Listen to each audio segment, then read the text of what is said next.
because I have to get all the cabbages out of the garden because we have a deer. Well, I don't know if it's one deer or many deer. It's just come in and eat our cabbage.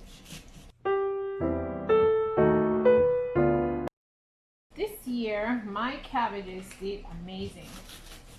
So I am simply just storing cabbages because I have to get all the cabbages out of the garden because we have a deer. Well, I don't know if it's one deer or many deer. It's just come in and eat our cabbage. And one of the favorite thing that we like to make here is well, not one, but like two things we like to make. It's just plain like cook up cabbage with curry and coconut milk, and I also like to make cabbage soup, which is very nutritious for your body. So I love to make cabbage soup, and I like to include cabbage in stir fries and in one of my casserole dish that I make. So this cabbage, I am preserving it by freezing it for stir fries and some of the other things that I just mentioned to you. And I am doing it this way because this set of cabbages that I'm cutting up right now, these ones are going to be used first, and then the others that we didn't cut up, or the others, I'm going to make some coleslaw, and I'm also going to make some other preserve, like I'm going to use pineapple with one to make like a kind of chutney with it. So I'm going to show you that recipe when I get to it, but this is what I'm doing with these because I have to find multiple ways of preserving the cabbage, because I tend not to have like just one way to preserve food, because then it gets boring and it's not fun anymore. So I'm finding multiple ways to preserve my cabbage, and this is one of the ways.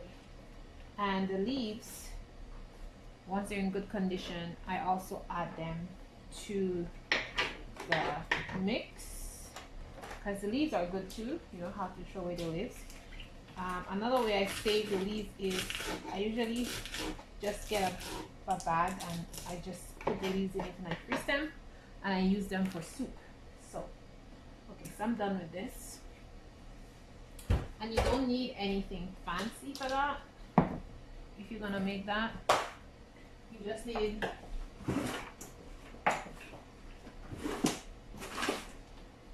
just need some plain bags, and I get my bags from I like this IKEA bags. They seem to be really strong and they just work really well, and they have like a double seal, so it's awesome.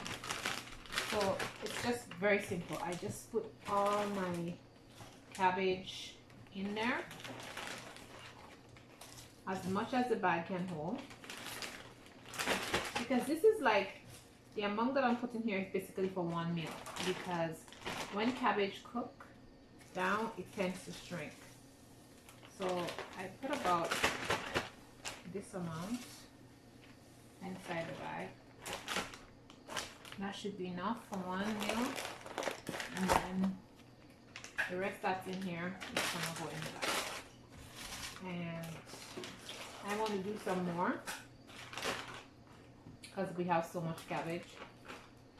I just pick like this is like four cabbages I brought in, and this is what I did with them. So one bag is gonna be for stir fry, and then one bag is gonna, the smaller bag, maybe I can add some later on, but anyways, I don't have any more cabbage at the moment.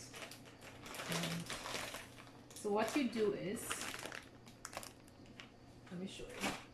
So when you have a small amount like that, you take the bag and you twist the bag like this.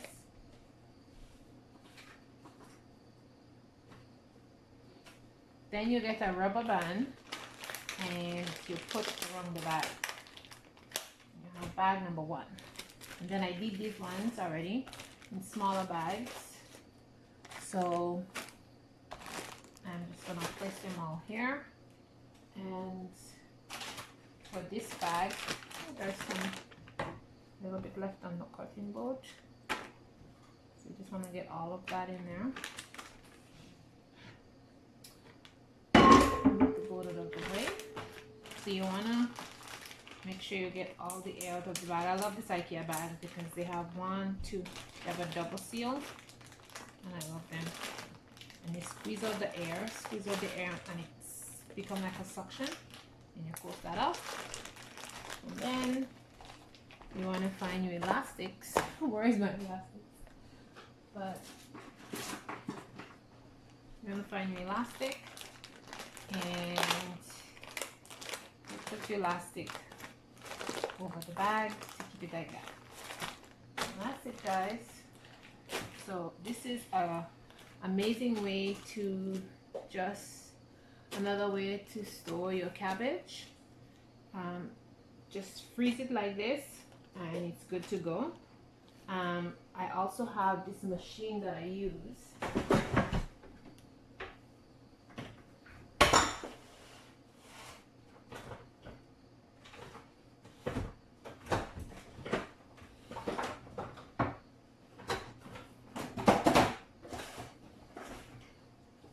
So I have my food saver machine, so you can use the food saver if you want to do it also. And this really does a good job, and it's really sucks out all the air. But if you want to do like a fast job and you don't have the food saver, you can just use regular plastic bags. Just get all the air out, make sure you squish them out really good so there's no air. And once you squish the air out, right, see, it becomes like this. If you look good, see, so this is what I'm gonna do. For these ones, you just go back over and you just open the bag a tiny bit, and you just squish it, and then all the air is gonna come up and it's gonna make its own suction in there, and you just close it down. So it's completely suctioned. So this is a really good trick trying to suction the bag. So you squeeze, and then it makes that suction. So you see the difference? Look, the one that's not suction look like this, and those that are all suctioning looks like that. And you just want to open the edge of the bag a little bit, and you squeeze the contents a lot, and then it's gonna make a suction, and you close it, and there you got it, just like if you make it with this. So that's a nice trick. I have one more, last one. Squeeze, and it's not open too much. Squeeze to make a suction, and you just close the end, and then it's all suction just like if you use the machine. And there, you see that, guys? It's all suction, completely suction, just like if you use your food saver. And I can do the same thing with this one. Same method. You just open it up very wee bit, and squeeze the air, and mix it. This one is not doing what I want it to do. A little bit more, and squeeze the contents. Squeeze the contents in there, and once it starts to make its own suction, just close it, and that's it. This one to do the same thing. It's a tiny bit at the edge, and squeeze. This one is a little bit more. This one is more difficult, so just squeeze. This one is not cooperating. Oh, squeeze the air out. Squeeze, and then like that. Perfect. And it's completely suctioned, and it's just as if you use this. Can you see that? Let me show you again. See my bags? They're all completely suction. And the next set I'll use my vacuum sealer for the next set of things, because I'm going to do kale tomorrow, and this I'm doing a lot more kale than these, and I'm going to do kale, so I will come back and show you guys when I'm doing the kale, so stay tuned.